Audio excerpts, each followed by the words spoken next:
მინდა თქვენი ყურადღება შევარჩერო მართლა უმნიშვნელოვანეს საკითხზე, რომელიც ყოველთვის გვაღელვებს და ყოველთვის იქნება ჩვენი ყურადღების საგანი ნებისმიერი ხელისუფლების დროს.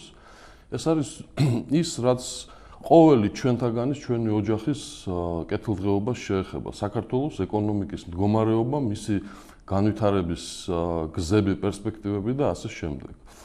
ამ კუთხით მე პირადად, ისევე როგორც დარწმუნებული ვარ, ყველა თქვენთაგანს აინტერესებს თუ რას აპირებს საქართველოს ხელისუფლება საქართველოს ეკონომიკის განვითარების თვალსაზრისით. ამ კუთხით ჩვენ გვესმის პირდაპირ ვთქვათ, მხოლოდ დაპირებები. და ფიცი იმის შესახებ, რომ ყველაფერი კარგად იქნება, პირველ წელს არ აუშავს, მეორე ცოტა უკეთესი, მესამე ძალიან კარგი, მეოთხე თლად გადასარევი.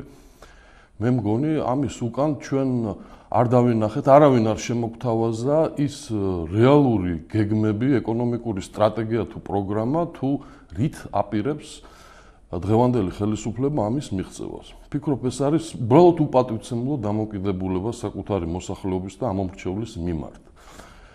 მე მოგიწოდებთ და მე თვითონ მივმართავ თხოვნით ჩვენს მთავრობას, რომ კეთილი ინებონ და თუნდაც მოკლე ვერსია შემოგთავაზონ იმისა, თუ რას აპირებენ ეკონომიკაში და როგორ აპირებენ იმ წარმატებების და კეთილდღეობის მიღწევას, რასაც გვპირდებიან.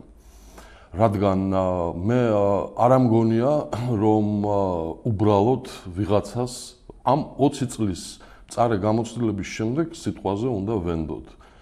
საქართველოს საზოგადოება იმსახურებს იმას, რომ მიიღოს საქართველოს მთავრობისაგან მკაფიოდ ჩამოყალიბებული გეგმა და პროგრამა იმის შესახებ, თუ როგორ აპირებს ეკონომიკის განვითარებას, რათა ჩვენ ყველამ ერთად, მთავრობასთან ერთად ვიმსჯელოთ ამ პროგრამის ავკარგიანობაზე.